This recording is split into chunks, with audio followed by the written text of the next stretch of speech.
with tomorrow at sunset, ushering in the final celebration of Shabuah before the harvest of sevens. The following year on May 22nd, 2026. We thought we'd do a second program today on Qatsyr harvest as we celebrate this marvelous day that God has included in his annual celebration of the relationship. For those who may not be totally familiar, that menorah over my left shoulder explains the position of Shabuah. It is in the midst of the 3 spring Mikre and the 3 fall Moedim. The spring Mikre have been fulfilled in year 4000 Yah by Dod, the actual Messiah and Son of God. He served as the Passover lamb. His soul then carried our guilt into Sheol to deposit it there. And the Bakor, the firstborn son of Yahowah, ushered in the opportunity for us to be Bakurim, firstborn children of Yahowah. All in 33 CE, year 4000 Yah. Shabuah is a Bakurim harvest, which means that those who are gathered from earth to heaven on the fulfillment of Shabuah will be the beneficiaries of what Father and Son, Dod and Yahowah, accomplished now almost 2,000 years ago. And it is a harvest of wheats, which means that there are a variety of different types of individuals that will be included in this gathering, both Israelites and Goyim. It will include young and old, men and women, from many different walks of life and different places, all with things in common. They will all celebrate Yahweh's name and acknowledge his name. They will all be members of the covenant, having accepted the conditions of the covenant. They will all observe the Moed Mikre, understanding each of the 7 celebrations that Yahowah has invited us to attend. They will all recognize Dod as their Messiah and the Son of God. These are the prerequisites, if you will, for participating. And just as that menorah had 3 spring Mikre, invitations to meet with God, that come before the center candle representing Shabuah, there are 3 fall Moedim, and they are Towrah, which is the day of the herald, Yom Kippurim, the day of reconciliations, and Sukkah, where we return to the conditions experienced in Eden and camp out with our God. Now, if we are to continue with where we left off in our last program just an hour or so ago, we realize that those who have accepted these conditions, the conditions of the Bereth, of which there are 5, we walk away from the influence of religion and politics, from the Babel of society and the family of man, and we walk to God to allow him to perfect us. We trust and rely upon Yahowah, and we closely examine and carefully consider the terms of this covenant relationship. And as a sign that we have accepted that covenant, men are to be circumcised, and as parents, we circumcise our sons on the 8th day. These are the conditions of the covenant. The 5 benefits are all fulfilled through the first 3 Moed Mikre, which is why Dod honored those promises nearly 2,000 years ago, with Pesach providing life, matzah enabling our perfection, Bakurim adopting us into the covenant family and enriching and empowering us. This is what God has in store for us. So for those who have accepted the conditions of the Bereth, who have attended Yahweh's Mikre, as I have just outlined them, and who are guided by his Torah teaching, will all have a ringside seat for the great awakening. And it's going to play out in successive events during the commencement of the conclusion of the time of Jacob's troubles. And that is a traumatic period that is not only introduced in the 30th chapter of Yirmiyah, but also through the prophet Yoel, and underscored as well by Yeshaya, Isaiah. But for now, I want for us to mark our calendars, because we're going to meet Elia, and Yada is going to return with him on the 4th of April, 2030, which is year 5997, the first day of that year. And we're going to serve under Dode's instructions during the final 3.5 years, addressing the times, and half a time reference at the conclusion of Daniel to prepare Yisrael for Yahweh, such that he can restore his relationship with Yisrael, because Yisrael finally listens and comes home. Now, that story is told in the 31st chapter of Yirmiyah, as well as in Yeshaya, Zechariah, and Malachi. Let's consider that now. This begins, the word which to reveal the way to enjoy the benefits of the relationship came to exist with Yirmiyahu. Yirmiyahu is Yah raises and lifts up. Yahweh teaches and guides, especially to respect and revere Yah, commonly transliterated Jeremiah. From Yahweh, that is the Almighty's proper designation, pronounced as instructed by his Torah guidance on his Haya existence and his role in our Shalom, reconciliation, as our Eloah, God. To announce, this is what Yahweh, the God of Yisrael, proclaims, so as to declare of your own volition, write all of these words which lead to the proper path to get the most out of life that I have and will be speaking to you about, so that they appear in a written document such that there is a permanent record.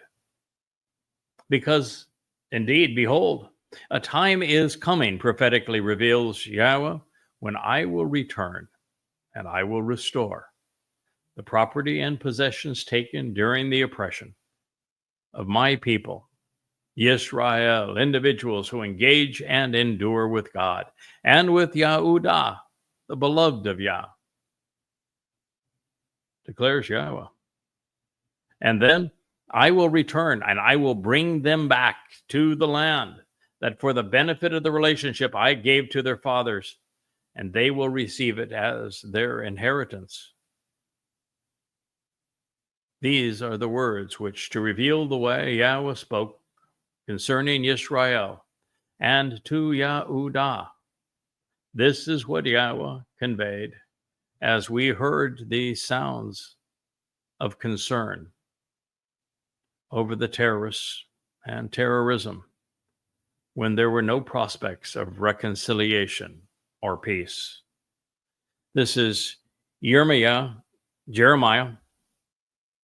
Yahweh raises up 30:1 through 5. Before we press on, let's just consider what insights we can glean from what has been said so far. First, word is from Debar. That is the message that is communicated by God, and it is communicated to the prophet orally and written down by him so that it is communicated in writing to us. He is conveying this Asher for the benefit of the relationship and so that we can get the most enjoyment out of life. It came to be. It existed with Haya, Yirmiyahu.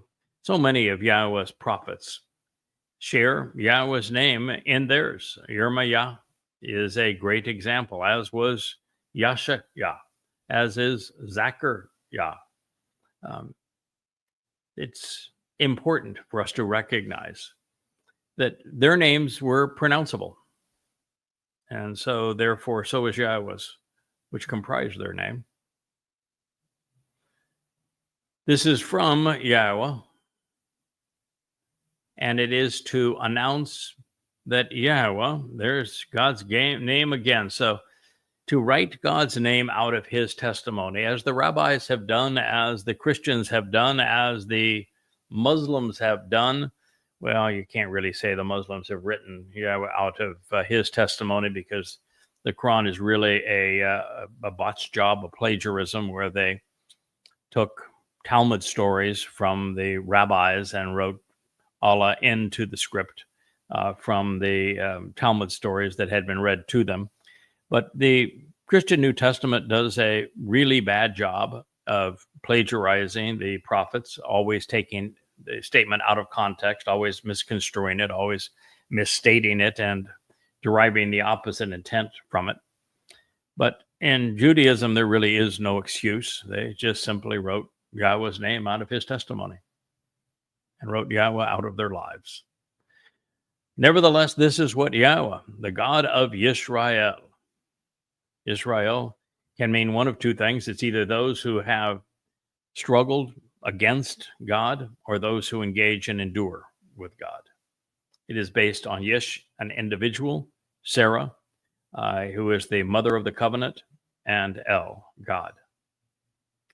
Proclaim so as to declare of your own volition right. It's always subject to free will, but God wanted his prophet to write this down, because until very recently, the written text was vastly superior to that which was oral. You know, if you look at the difference between the testimony of Yahweh from the Torah, prophets, and Psalms, which everything was written immediately upon its revelation, whereas you have in the Christian New Testament, the first documentation did not exist until 52 CE, 20 years thereafter, and it was by a person who was demon possessed and not an eyewitness. In fact, he never cites anyone who was at the scene, never even cites his caricature Jesus. And it won't be until 75 CE that another pair of non-eyewitnesses would write Mark and Luke. So there is nothing in the Christian New Testament that is even remotely close to this kind of thing where Yahweh says, write it down. But that's the nature of it. And look at Islam, it went generations as an oral text. It's just vastly inferior to Yahweh's means of communication. Now, I said that recently it's possible for the oral communication to be equally valid, equally sustainable, equally distributable, verifiable with the written text, because now it is retained in the cloud throughout the world and retrievable at your beck and call on your smartphone or your tablet or on a computer, even your television. And it can be accompanied, as we do with all of our shorts, with a written text. And you can even have a audio to text function with closed captions on anything that I have to say. And you can look up what I'm reading. When I cite Yahweh's testimony, I'm citing it from one of the books I've written. And in this case, this is Yeshayah, Volume 5, Qatsyr Harvest. And so you can go there and read everything that I'm saying and validate it for yourself. And now with the distribution that is possible through these various social media channels of the video presentations, you gain, because you can listen to it anywhere. You can see my expressions. You can hear my tone of voice. There's so much more that is communicated than just the words themselves. And you can repeat and replay whatever you wish to at any time that is convenient for you.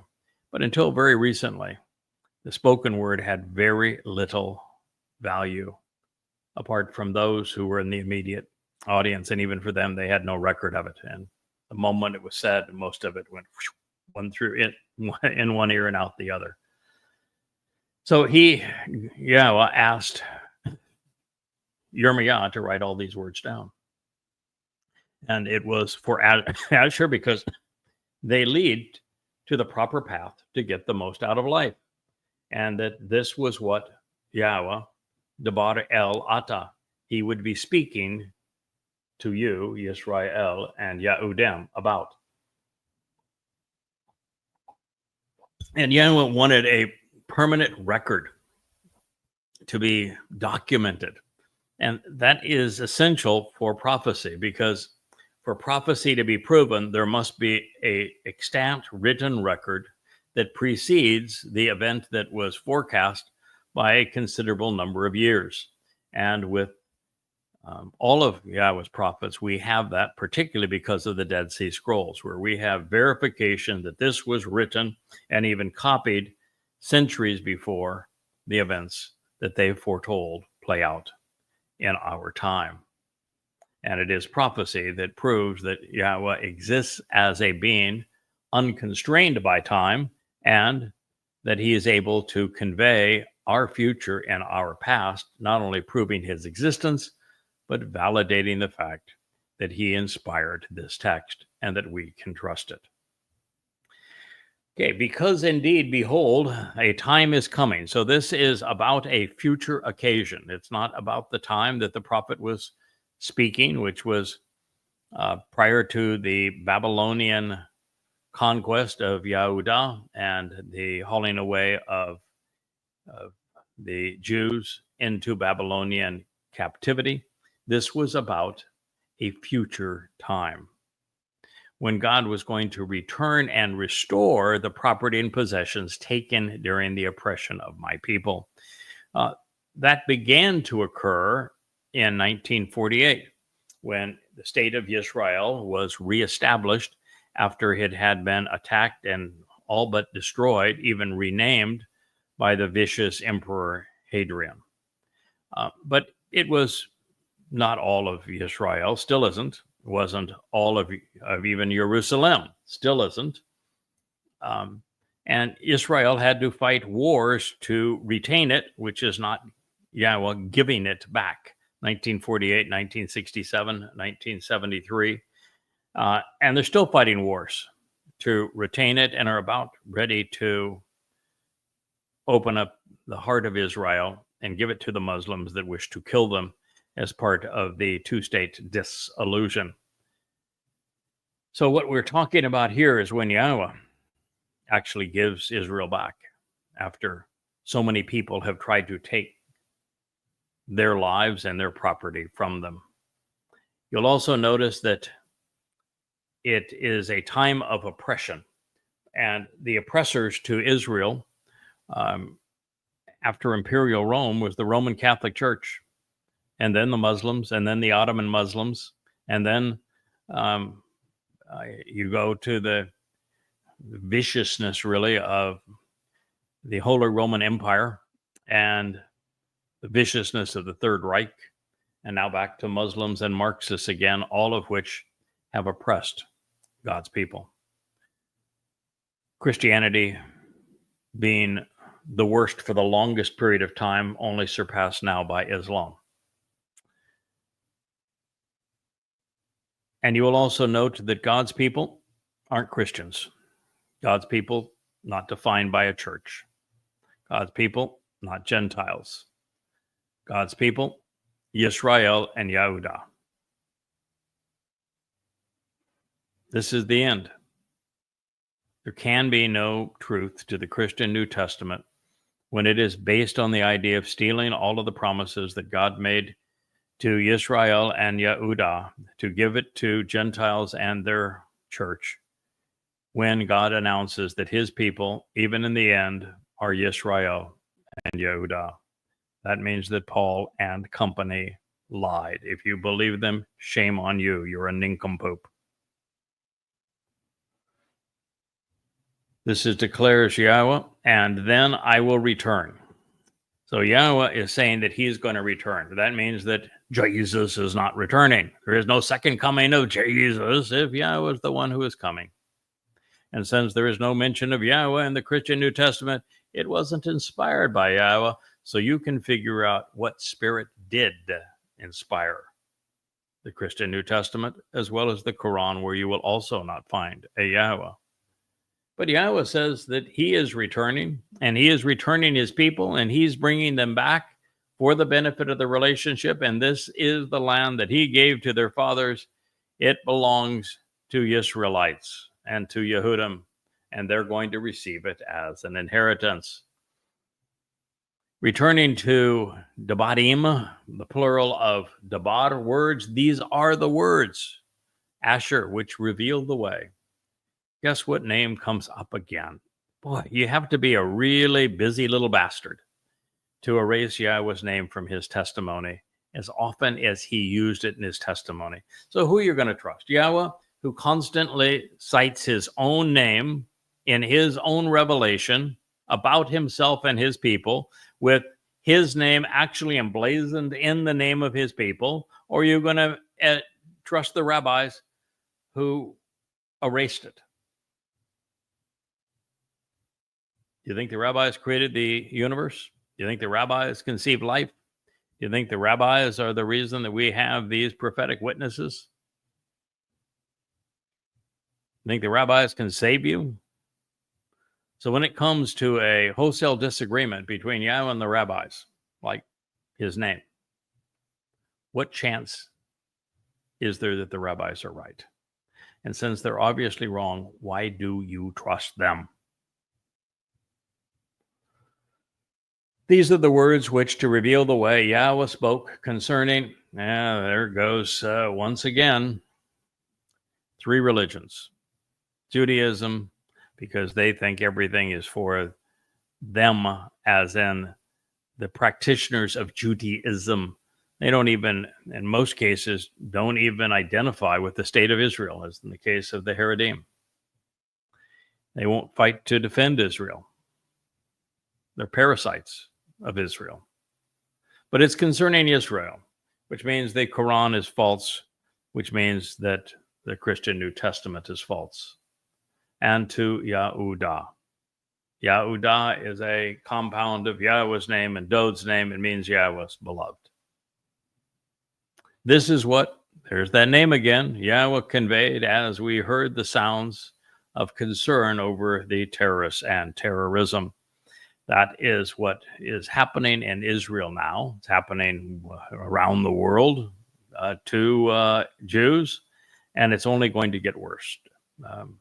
As a result of carving a Islamic state of terrorism out of the heart of Israel under the guise of this two-state dissolution and the blood libel and ethnic slur of Palestine, terrorism is going to increase at levels heretofore unknown in the world.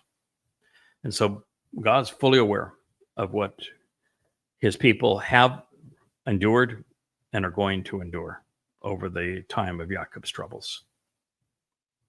And so it will be during this time, God says, of terrorists and terrorism.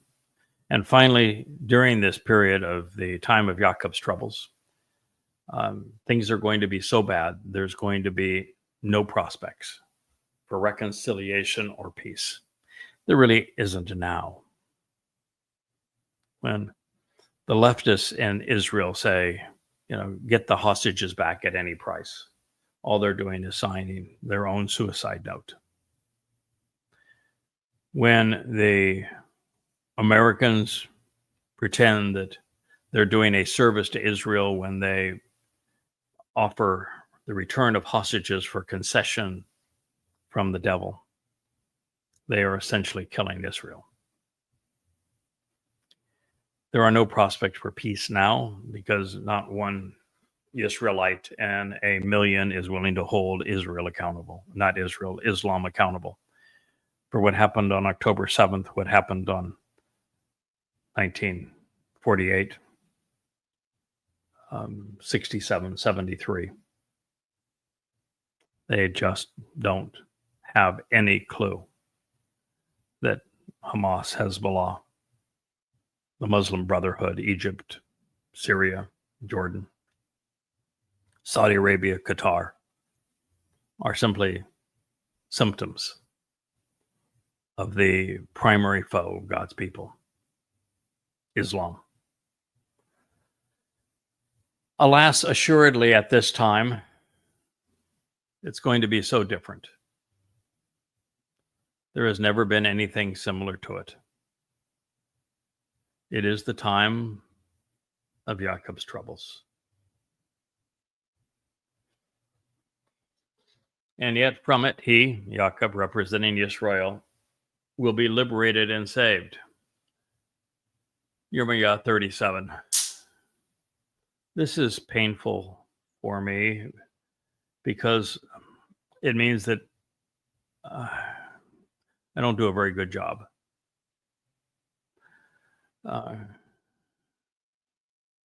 Because it means many Jews are going to die, probably two. In fact, not probably. We're told 2 out of every 3. Because so many Jews are going to be tortured by Muslims and abducted by them,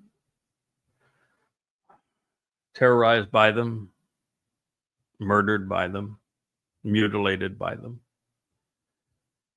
You see, in this regard, I am the world's foremost expert on Islam. I know Muhammad, Allah, the Quran, the Hadith,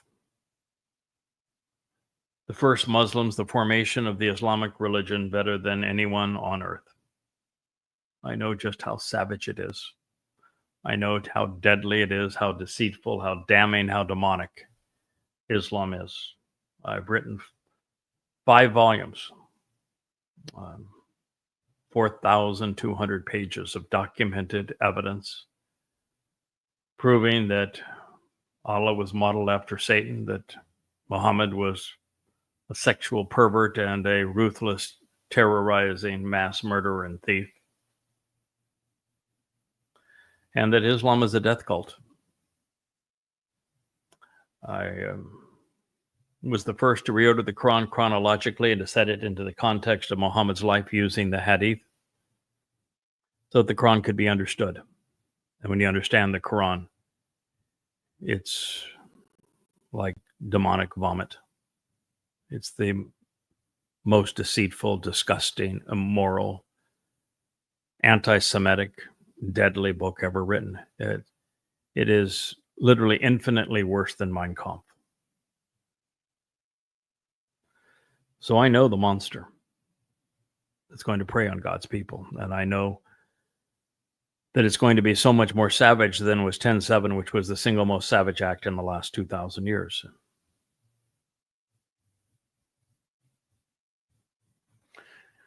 And I know that Jews are going to suffer from the Marxist Muslim alliance that is now plaguing the world with their calls for genocide, their victim shaming, their profound ignorance and grotesque immorality. And yet I spend 5-6 hours every day posting away on Facebook and on X and doing this YAHOWAH blog, even with the help of the shorts and introducing them, to minimize the carnage, to tell Israel that you need to stop fighting against the symptom of Hamas and recognize the problem is Islam, and resolve this using words wielded wisely as opposed to bombs and bullets. You're making a bad situation worse, and continuing to do the same thing and expect a different outcome is not only insane, it is suicidal for Israel. I know your future. I know what Donald Trump and America are going to do to you, what the EU is going to do to you, what Muslims are going to do to you. And I feel powerless to stop it. No one has taken greater personal risk or devoted more time to exposing and condemning your primary foe, Islam. No one has successfully, prior to myself, demonstrated that it was rabbis that made Islam possible. Without them selling Talmud stories to Muhammad, the Quran doesn't exist. I know that rabbis have been more disastrous to the survival of Israel than even Muhammad, Allah, and Muslims. I'm also the first to prove that Jesus never existed, that he was a crude counterfeit created by Paul in 52 CE based upon taking a truth and corrupting it for his purpose. And that truth was the Messiah, the Son of God, David, came in 33 CE, and he was crucified by the Romans, fulfilling Passover. All the rest is identity theft, counterfeiting, robbing Yahweh, Dod, and Yisrael by the promotion of this vicious myth that not only robs everything from God's people and hides the most profound truth in the universe, but promotes a blood libel against God's people, demeaning and dehumanizing them. I know more about this than anyone who's ever lived, and have written the 5 volumes of Twistianity to prove it to you and to show you what you lost under that religious rubbish. So I have taken the time to disprove your 4 primary foes. Marxism, because I understand economics and because I understand debate and reason. I am a foremost authority on dispelling the myths of the socialists, the progressives, the woke, the cancel culture types, the Marxists that have served as the pimps for the Muslims who want to perpetrate genocide on Jews. I know Islam better than anyone who has ever lived.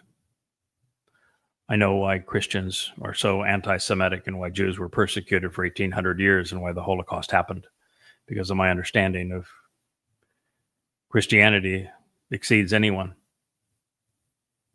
And even with those 13 books disproving those 3 religions, and all of the work I have done to discredit Marxism and wokeism and cancel culture and socialists and communists, progressives,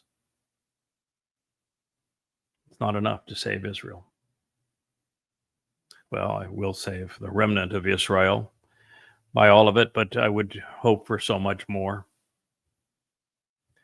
And then there's 25 books that I've written over the past 24 years, sharing the insights from the Torah, the whole picture of the Torah and the prophets, and what they reveal to us about who Yahweh is, what he's offering, what he expects in return, and how he made everything possible for us, how we capitalize upon it. Thousands upon thousands of profound insights unheralded previously, all for you. And I've offered them in every which way that is possible to make them known to you. And yet, sadly, it's going to take 2/3 of you dying, and a situation that is worse than has ever been experienced by anyone in all of human history, for you to come to your senses. I so much want you to accept what God is offering without suffering through that. And I presented it as clearly, as boldly, as verifiably as is humanly and divinely possible. And I will keep on doing so to my last breath. But Israel, it didn't have to be this way. You've made it this way. And its consequence is just unfathomably painful. I am pained for my God. I'm pained for his beloved Son. I'm pained for you. And yet none of us have been able to get your attention heretofore. So you have no one to blame but yourself. Alas, oi, assuredly, Kai. This time, ha, yom, ha, hu, will be so different, Gadol, that there has never been anything similar to it. Men and Kamol, hu. It is the time of Jacob's troubles. Eth, Sarah, hu, la Jacob. It is the period of Israel's anguish and distress, of Jacob's adversity, when the nation is narrowed, reduced in size, oppressed, and in dire straits by vicious foes. We are told by the prophet Yeshayah, a man that spoke just a matter of years before Yirmiah, that the timing of this period of Israel's troubles would commence on Shabuah, which is 7 years. It means 7 years prior to Yahweh's return with Dod. And that means the Shabat of May 22nd, 2026. Yeshayah also said it just prior to this time, a state of terror will be carved out of the heart of Israel, making Israel indefensible. What follows is the time of Jacob's troubles. It lasts 7 years. It concludes on Towrah in 2033. And that is when he, Jacob, representing Israel, will be liberated and saved. That is my joy. This is sadness and joy. I'm sad that you're going to go through this. My joy is that you will survive it. Not all of you. Actually, a tiny fraction of you. But all who survive it will have survived it because of Yada Yahowah, because of the YAHOWAH blog, because of what Elia and I will share with you, because of what the sacrifice of the red heifer, the Adamah Parah, this bloody red man of the earth who is productive, will have sacrificed for you.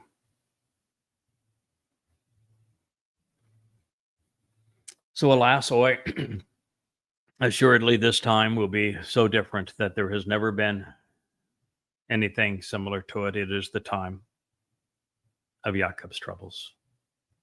Oh, I pound away on X and on Facebook conveying this. As bad as it is now, and it's worse than any time in world history right now, it's going to get worse than the Holocaust, and soon. And while you will survive it, it's only a remnant of Yisrael that will survive it, and those who survive are going to enter the 1,000-year celebration of Sukkah, where we return to the garden. And it will happen on that day, prophetically declares Yahweh, that name again, of the vast array of spiritual implements, Saba, that I will break the yoke, this means of control and manipulation, from upon your neck, and I will pull off and tear away your bonds and shackles. Those who are illegitimate and unauthorized, those falsely claiming authority, who are foreigners advocating that which is improper, they will no longer make him serve their interests.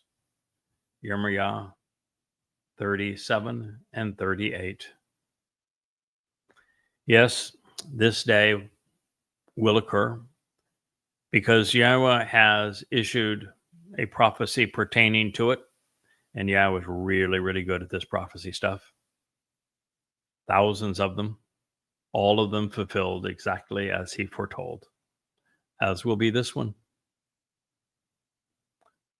The most controlling human endeavor of all time is religion.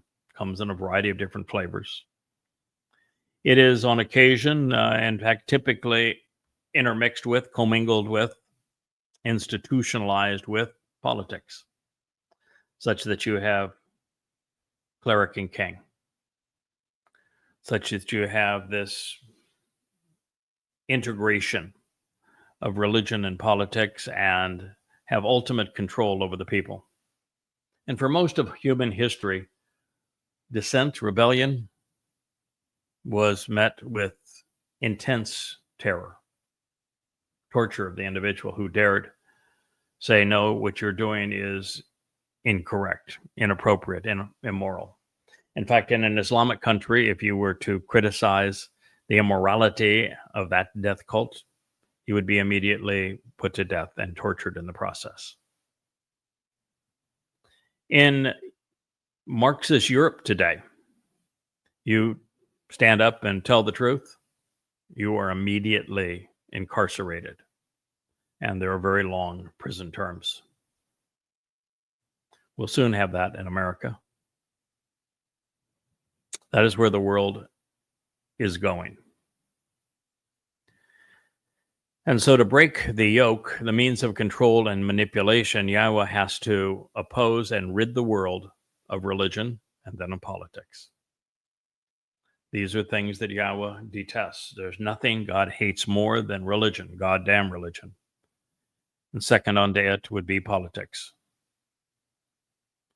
If you are a MAGA and you're saying, God bless America, Donald Trump, he is God's chosen one for this time, you are absolutely annoying. You're incredibly stupid. You're ignorant. You're irrational. And you should shut up.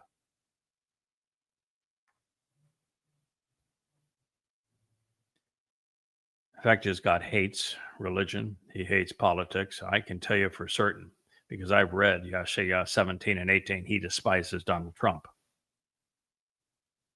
And he's issued a woe to the nation that is going to betray Israel. God says, I'm going to tear away that yoke and your bonds and your shackles, the shackles and the bonds of religion, of politics, of militarism, of the caste economic system that is so pervasive and has been part of every culture until quite recently. It wasn't until the American experience eliminated the caste system. And then Europe followed suit, but the caste system, it was part of every civilization. There was no upward mobility. There was no free will, no opportunity. That's why it's just so utterly stupid when the wokists and the cancel culture pretend that America is somehow harboring the upward movement of individuals based upon their skin color. When in the long history of humankind, we have 6,000 years of human civilization to study. America, for all of its foibles, is the single best opportunity for minorities and those without to achieve and to succeed and to have no limits placed on their upward mobility. There has never been a society in the history of humankind as open, free, and beneficial in this regard. And so those who speak against it as progressives, you just shake your head and say, how could you be this ignorant, this irrational, this stupid? Those who are illegitimate and unauthorized, God speaking directly again to the popes, the imams, and the rabbis. Those who claim God's authority or political authority. From his view, they are illegitimate and they're unauthorized when they claim just the opposite, that they're falsely claiming authority. They are foreign to him. They advocate that which is improper. And therefore, his people, when he returns, will no longer serve their interests. And that is because they're gone. As we enter the millennial celebration of Sukkah, not a single religious person will survive. Not one from Judaism, Christianity, Islam, Hinduism. No political mantra, no MAGAs, no progressives. It is a world free of those things, just as were the conditions previously in Eden. Instead, they will serve with Yahowah. Remember when Yahweh was telling Pharaoh that let my people go because they're going to go off and work with me. They're going to serve with me. You know what Yahweh calls Moshe and Dod? The ones who work with me and serve with me. They're his Ebed. You know what Yahweh told Adam? We're going to work in the garden together. God loves work. Abad is the Hebrew word for work. Those who are going to work with me. If you want to be part of eternity, you can leave your bonbons in the freezer. It's about doing things together, achieving things together, building things together, accomplishing something together. God wants us to work together. Working is a noble pastime. It builds character. It builds value. It fills our lives with purpose. I've devoted mine to working with Yahweh these past 24 years. And I will work with him throughout all eternity. He occasionally updates his instructions, and we go and do what he has asked. I have long stopped questioning him, worrying about what I'm supposed to do. He tells me what he wants, and I do it. That doesn't mean I'm not thinking. I am. I'm exceedingly cerebral. Doesn't mean I don't have free will. I do.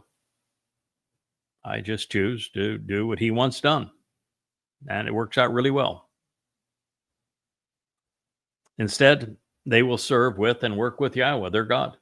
And with, oh my goodness. Didn't see that one coming. I translated this quite some time ago. And you know, when we go into these things, I like not to prepare in advance. I like to see the words as they materialize before our eyes. And that way that the insights and the emphasis that I can share with you is fresh, and that it is a bit raw and edgy and extemporaneous, and therefore exceedingly real. So let's sneak up on that one again. Instead, they will work with Yahweh, their God, and with Dod, their king and counselor, whom to reveal the way to the benefits of the relationship I will raise up and establish for them. Yirmiah 39. Goodbye, Christianity. Goodbye, Islam. Sayonara, Judaism. I don't know if sayonara is appropriate for Judaism, but nonetheless, Japanese Judaism starts with a J. No, it's silly. The fact of the matter is, it is goodbye to the trash bin with that statement for those three religions. First, because we are going to work with Yahweh, not Hashem, not G-D, not the Lord. Not glorious be he. We're going to work with Yahweh, and you can't find a single goddamn rabbi who will actually say his name. You can't even get Jews who are cultural Jews to say his name. And if you don't know his name, you can't be working with him. So, as a requirement to even having the opportunity to be part of this equation, you got to know and use and love and proclaim Yahweh's name. You've got to recognize Yahweh is God. Instead, they will, instead of religion, instead of politics, instead of the things that are controlling, instead, they're going to work with Yahweh, their God, and with YAHOWAH Dod. What does that mean? If they're going to work with Yahweh and Dod, that Yahweh and Dod are a team, aren't they?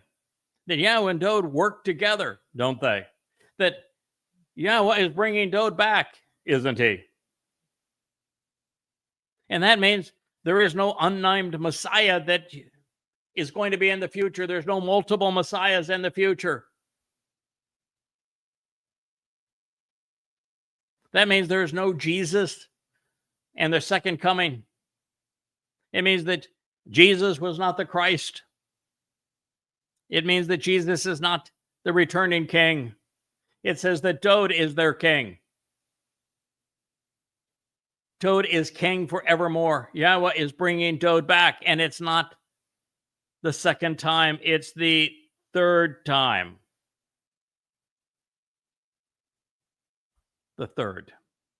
Because the second time that Yahweh brought the nephesh soul of Dod back and put it into a Bashar body was to fulfill Passover in 33 CE, 1,000 years after Dod wrote to the Psalms about how he would be crucified, fulfilling Passover. Anointed 3 times with 3 lives, called the Son of God 3 times with 3 lives. Dod is the returning king. If you don't like that, then you are not going to be part of his family. When he returns, you aren't going to survive his return. If you don't not only like it, love it, celebrate it, exclaim it, appreciate it, capitalize upon it. So now you have 2 statements here. One statement with combination of verbs, serve with, a title, king, and 2 names that tell you that Judaism is false. Christianity is false. And Islam, of course, is false. God's name is Yahweh. It's his one and only name. If you don't know his name, you do not know him. He wants us to work with him. And with Dod, our king, whom to reveal the way to the benefits of the relationship, Yahweh is saying, I will raise up and establish for them. God is bringing his son back. Powerful, transformational, absolutely total and complete proof that Judaism belongs in the scrap bin, that it never should have been. And that if you cling to it, you are sacrificing your soul. You are in opposition to Yahweh. You are in opposition to Dod. And to be a Christian, you have to be a nincompoop.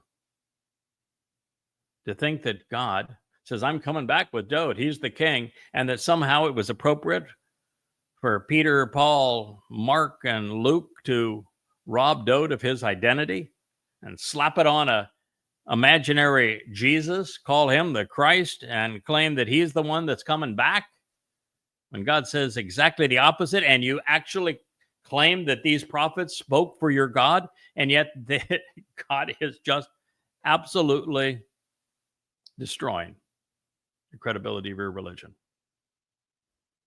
So, you're going to be a Christian, you have to live in complete discord with the truth. Then Jacob, which would be the rest of Israel, he's the father of the 12 tribes. My co-worker, you will have nothing to fear. Yep. When Dod returns, Dod is a really, really good defender of Israel. And when he returns with Yahweh, all opposition to Israel and to Yahweh and to Dod disappears instantly. So there's nothing left for Jacob to fear. So we've gone from the time of Jacob's troubles to nothing for Jacob to fear, with one change: Dod's return. That would be pretty important, wouldn't it? Then Jacob, my co-worker, you will have nothing to fear. Yahweh reveals well in advance of it occurring. Nor will you be confused or dismayed as you are now by Judaism, by Christianity, by the Marxists in your midst. You will no longer be confused or dismayed. You won't be lashing out at Hamas like they're defeating them somehow is possible and that it's going to make your nation survivable, when in fact they're nothing but a symptom of a much, much more pervasive problem. You're not going to be dismayed or confused by the lies of Christianity so that you will recognize who the Messiah and Son of God actually is. You will know who was really crucified. Israel, because behold, I will save you. Yasha, I will deliver you from being distant and alienated. What does that mean, Israel? What does that mean? I will save you from being distant and alienated. Does that mean you are currently distant and alienated and that God's going to resolve that? And because he's saying that he's going to resolve the fact that you are currently distant and alienated, doesn't that mean that you're complicit in the time of Jacob's troubles? Doesn't it mean you brought this on yourself? Now you understand my anguish and wanting to get your attention so that you're no longer estranged and alienated, so that you do not bring the time of Jacob's troubles on yourself, so that you can return to Yahweh and be part of the Shabuah harvest along with us, and that you can save your loved ones over this 12 months and preclude them from suffering during the time of Jacob's troubles. By God saying these things, you are currently estranged. And this only ends in the immediate proximity to Dod's return.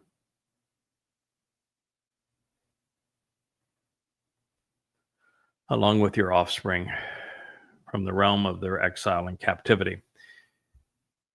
From the realm of their exile and captivity is also a telling sign. It's explained previously in Yashayah in the 17th chapter, where Yahweh says, I'm going to go and I'm going to pull all of this remnant of Israel. And he lists all these places around the world, including the United States, that he's going to remove them and bring them back home. And then in Zechariah, a prophet after Yirmiah, God says that he is going to deploy 4 chariots, and the purpose of one of those 4 chariots, the white one, is to pick up over a 12-hour period every remnant of Israel, every surviving Jew that is no longer religious or political and is open to being reconciled with Dod and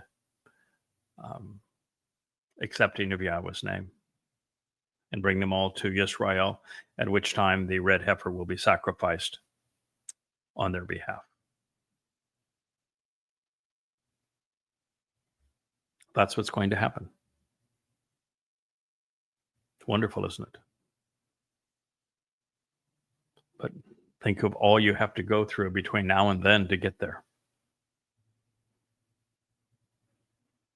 Don't have to. Will. Shouldn't. Don't want you to. I have a year to convince as many of you as possible to avoid it. Shub is the next verb. I spent considerable time in our last program dedicated also to the Shabuah harvest and our celebration of the last Shabuah before the harvest. Speaking to you about Shub, it is the single most important verb relative to the restoration of Israel. Israel, you have to Shub to Yahweh. You have to change and return to Yahweh for him to return to restore you.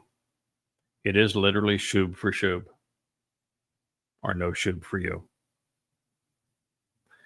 And Jacob, speaking of Yisrael, a synonym for Yisrael, will change and return. Shub will turn around and come back, recovered and restored, transformed, and then be at peace and put at ease with no one troubling him. Yirmiah 30:10. This is God's solution. It unfortunately comes at the end of the time of Jacob's troubles. It comes upon the return of Dowd. But if you survive to this point, you have a future. I'm just sad for your past. For I am with you at this moment, prophetically declares Yahweh, to liberate and to save you.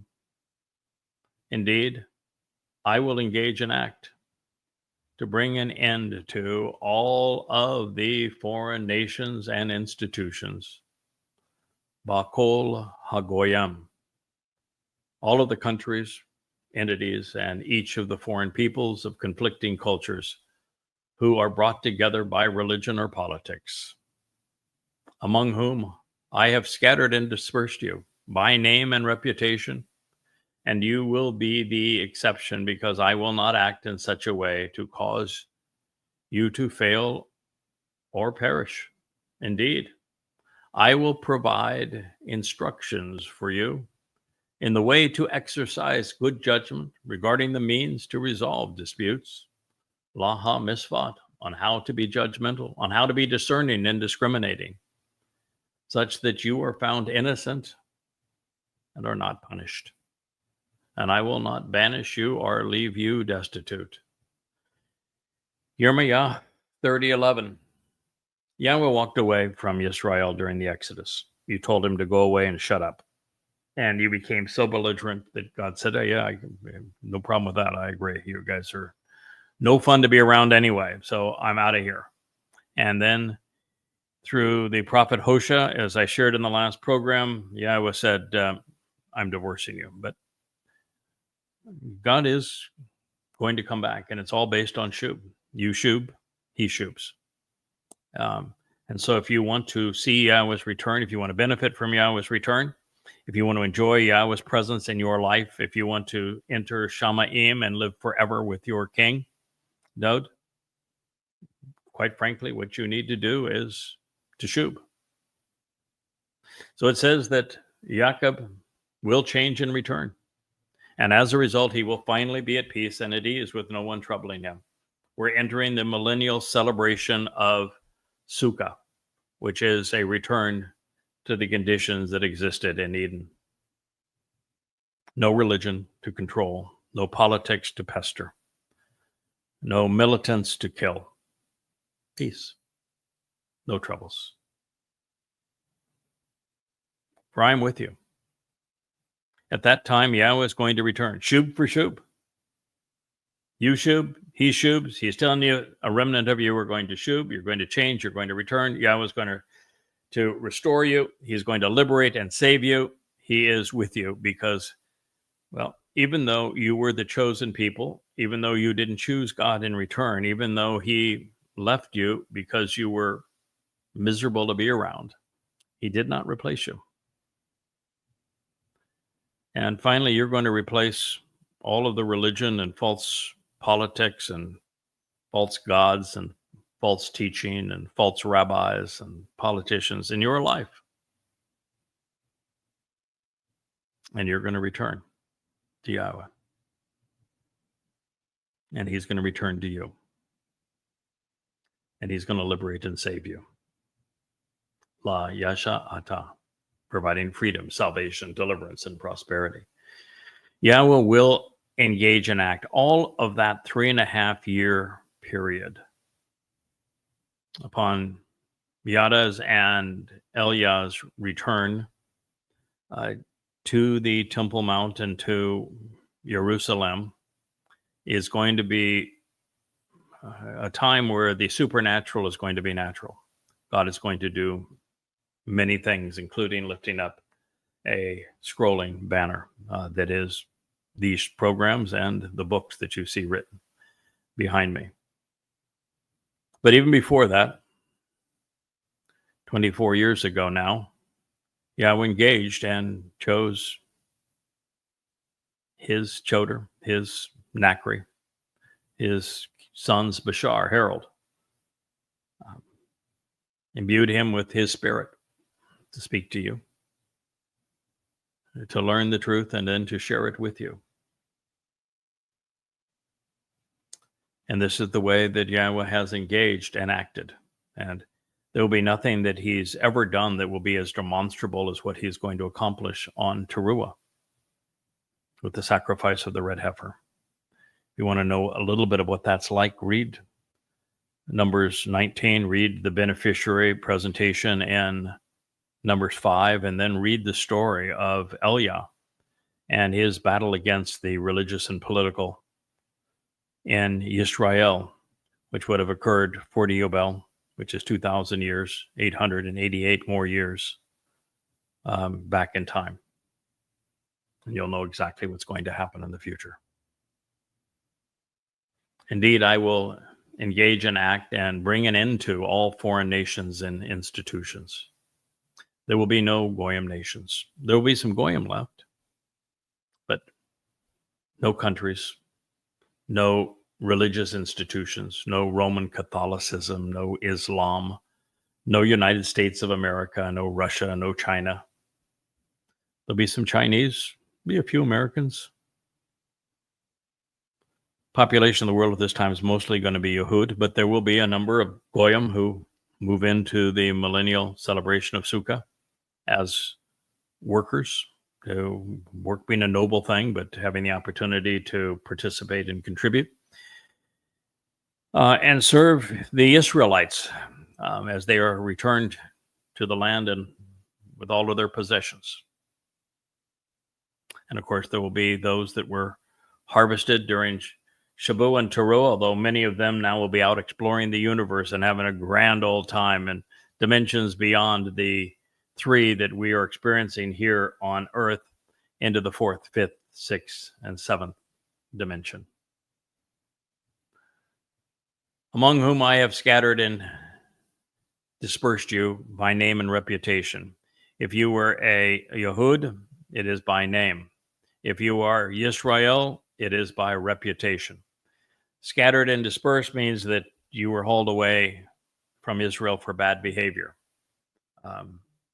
And whether it's been the diaspora or it was the Assyrians hauling away the 10 tribes or the Babylonians, Judah. God says, I'm going to gather you all. And there's the story of how this is done specifically at this very moment, presented in Zechariah 6. It's an amazing story of the 4 chariots that are deployed at this time. And God says, that remnant of these people, you're not going to perish. No. Your foes will, but not you. The story does end happily ever after. If you can make it to the end, it's happily ever after.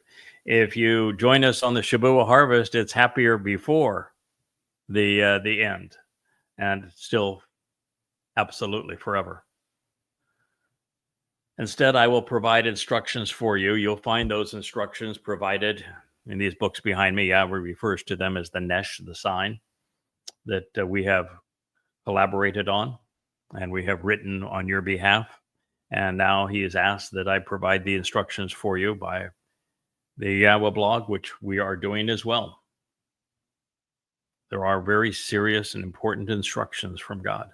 In fact, Torah doesn't mean law. It means instructions and teaching, guidance and direction.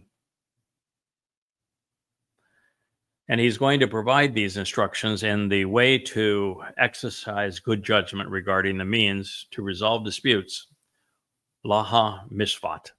Mishpat is a compound word, as are so many in Hebrew. The M-I is from my. It means to ponder, to question the implications of something.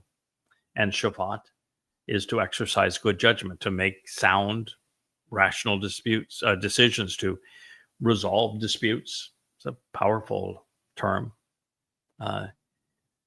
Disputes with God are resolved through the Moed Mikre, Pesach, Matzah, Bekonim, Shabuah, Towrah, and Kippurim. You exercise good judgment regarding God by first having good information about God, and that begins with reading these books I have written for you under the Yada Yahowah name, to know Yahweh. You have to first accumulate the knowledge, And then you consider that information so that you understand it, and then you can apply it and make sound decisions regarding it.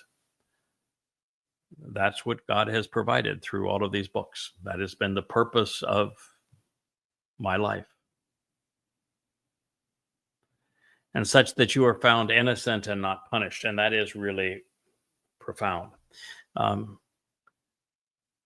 Christians want to be saved, and they have come up with this myth that you are saved through belief. Now, belief is the residue of not knowing.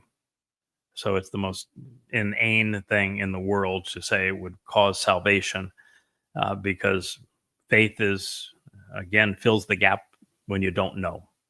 Belief is for those that don't understand. According to God, there is no salvation through faith or through belief. And matter of fact, God doesn't even use the term salvation in this sense. When he speaks of Yasha, it's mostly deliverance, and it's deliverance from your guilt. And so how is your religious and political guilt delivered away from you, taken from you? And the answer to that is matzah. When Dod, in his second of 3 lives, finished offering his Bashar corporeal body as the Passover lamb, his nephesh soul carried the guilt of every covenant member into Sheol to deposit it there, never to be seen again. And so God has made us innocent so that there is no sentencing or judgment on our behalf, so that we are not judged. We don't need to be saved because we have nothing to be saved from. We appear perfect in God's eyes. It's a brilliant plan. And that's what he is speaking of here, because he is not going to leave us destitute. He's coming back for his people. He's going to see to it that we are never forced to live elsewhere again or lack anything in our lives. Jeremiah 30:11. Yahweh wanted his prophet to record everything he revealed in writing. That way, nothing would be forgotten, misconstrued, or altered over time. And by doing so, we're afforded access to everything God shared as if we were there, as if he were talking directly to us, because he is. In addition, with the written account, Yahweh proves his inspiration, because we have access to manuscripts which predate the events they foretold. God proves his existence in this way, and he demonstrates that he inspired the text that we are reading. There's no other source of information about God that has either of these two things. There are no prophecies in the Talmud. There are no prophecies in the Zohar. There are no prophecies in the Christian New Testament. There's no prophecies in the Quran that are accurately fulfilled. Not one in any of those texts. And even when they have the pretense of them, like through Revelation, it's just a bad job of plagiarizing. They plagiarize the prophets of Yahowah. And so the only place you can go to have valid prophecies that not a single one is wrong, they're all detailed and specific, and they're all fulfilled exactly as God said, is his prophets, his Torah, his Mizmor, his Mashal, his writings. This is it, sum total of them. And it's exceedingly powerful because it proves God's existence, that he exists outside of the constraints of time, and that he authored what we're reading, because no one else can see our future in our past and report our future before it actually plays out in our ordinary flow of time. God is not demanding that this future happens. He's not predestining it. He is simply saying, I have witnessed your future. I've seen the sum total of all of your decisions, mostly bad. And this is where they lead. And I'm telling you that this is where they lead. And then what I'm going to do thereafter in advance of all of these things occurring, so that you're prepared, so that you know that I authorized these texts, that I inspired these prophets, and that I exist. He's announcing that he is the God of Israel. And while that does not eliminate other ethnicities from embracing God, it means that the Israelites cannot be excluded from those who have access to them, because God is focused on Israel. It means that no other group, such as Christians, can be prioritized over the chosen people. Further, Israel can be self-identifying and describe those who have chosen to be among the individuals who engage and endure with God. And lest we forget, Yahweh thought so highly of Sarah, of Abraham's wife, and of Yishak's mother, that he branded his people with their identity, Yisrael, with her name set between Y, serving as a contraction of Ish and demonstrating the very hand of God, and El, the Almighty's title. It's interesting that both Yisrael is got Sarah's name in it, and Yahud, from which you get Jew, is Yahweh's and Dod's name. And speaking of Yisrael, the third point Yahweh made in this pronouncement is that her land and that which belongs to her, and that which would include, of course, this very special place alongside God, is going to be restored. There'll be no Palestinians. There will be no Fakistinians. Good riddance. That myth died hard. Fourth, Yahweh not only calls Yisrael and Yehudah my people, he reminds us that Yehudim and Yisrael were chosen for a very special relationship, one that gives meaning to life. And as a result, they are his heirs, inheriting what he, as God, has to offer, which is more than the entire universe. This prophecy is addressing a time when terrorists will attack Yehudim. And that did not happen, at least in Israel, until quite recently, affirming this conclusion that while the Assyrians abused Israel, but not Yehudah, and the Romans and the Greeks and the Muslims abused Judah, Yahud, but not all of Yisrael, that we're talking about a very specific time. Plus, the Romans were savages, but they were not terrorists. The Assyrians were savages militarily, but they were not terrorists. The Babylonians, the same thing would be held as true. It's not really until Muslims that the religion breeds terrorists.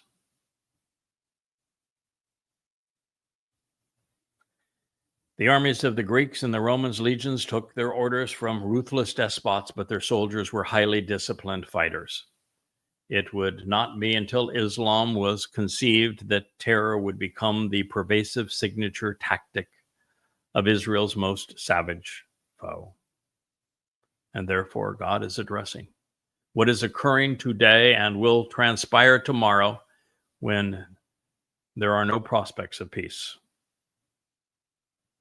Sixth, although he will repeat this warning through the prophet Yoel, this is the lone occasion where Yahweh says that the situation he is forecasting will be unlike any other throughout the whole of time. And considering how horrifically the Philistines, Egyptians, Assyrians, Greeks, Romans, Catholics, Muslims, Europeans, Nazis, Muslims again, and now progressive Marxists have treated Jews, that's an amazing claim. One that should garner Israel's undivided attention. The decade between 10723 and 10733, and particularly the 7 years between May 22nd of 2026 and October 24th of 2033, will be unprecedented in vicious hostility towards Jews and Israel. This is simply tomorrow's news yesterday. The fact before they are actually delivered to you.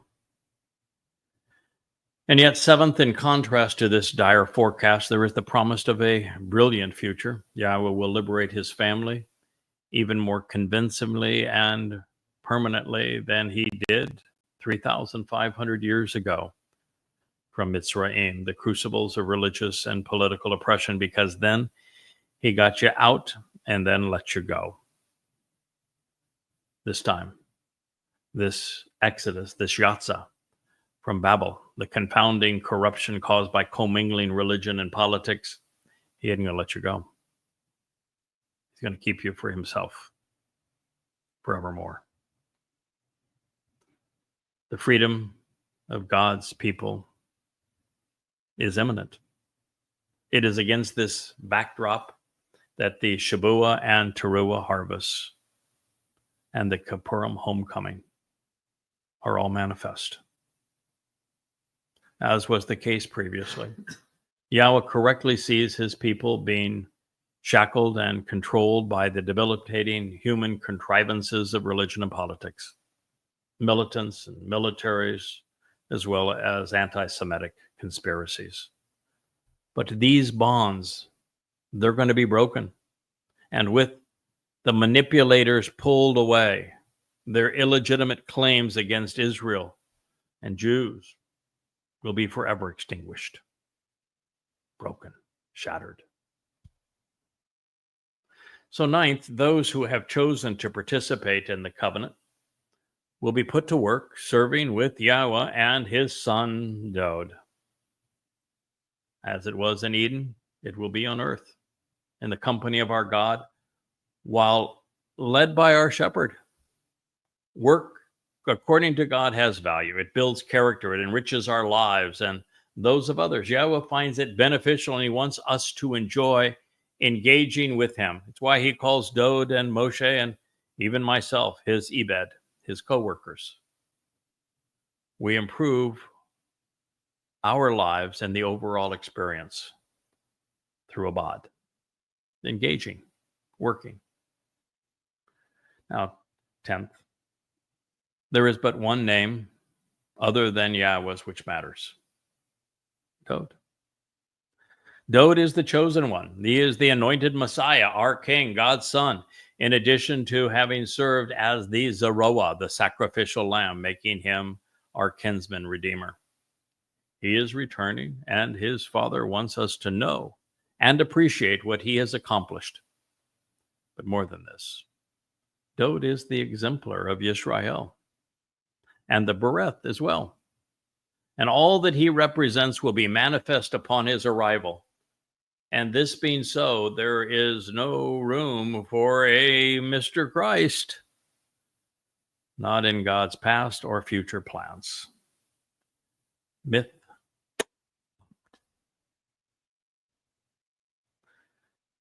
It was Dod's name and Yahweh's, which were certified in this prophecy. Should you want to be among the beneficiaries, accept and appreciate both for who they are, for what they have done. So as we transition from unimaginably bad to exceptionally good, one thing remains constant. Jacob, who is synonymous with Yisrael and the Bereth covenant, is the apple of Yah's eyes, and he will be by his side and engaged. But there is something very different this time, because there is no more confusion, which speaks to the end of religion and politics. The end of X as well. Goodbye, good riddance. Yahweh and Dod will be known. God's guidance will be treasured, and their people will no longer be estranged. At this moment and forevermore, Yahweh will be our God, and we will be his family. Dod will serve as our king. While Yahweh will act to make this all possible, it will not be until his people change. They must shub for his overture to even be possible. And that is our role after 3,450 years of estrangement and disengagement. We're making a difference. We're here to tell you the truth so that you accept it and shub. There is no other voice doing this for you, nor will there be any other between now and the time you need to make this decision. His purpose is your inclusion. So never forget that he had his prophet write, "Indeed, I will provide instructions for you, teaching you to make the right decision, such that you are found innocent and never lacking for anything." This was written sometime in the 7th century BCE. The Torah was revealed in the 15th century BCE. There's an 800-year gap between the two. Yahweh gave us his instructions and his teaching in the 15th century BCE. And now he's saying, I will provide instructions for you, teaching you to make the right decision prior to his return in the 8th century BCE.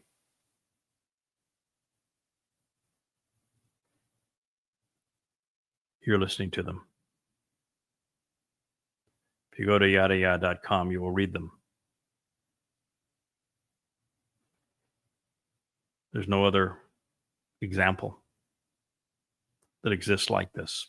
No other teaching, no other instruction, no other guidance regarding how you would go about making the right decision so that you're found innocent and lack for nothing. It is what you are hearing now. This is the fulfillment of that prophecy. And it's all being done for you. Thank you for listening. This has been a special edition of the YAHOWAH blog in the shadow of the last Shavuot harvest before it is fulfilled. Happy Shabbat to one and all.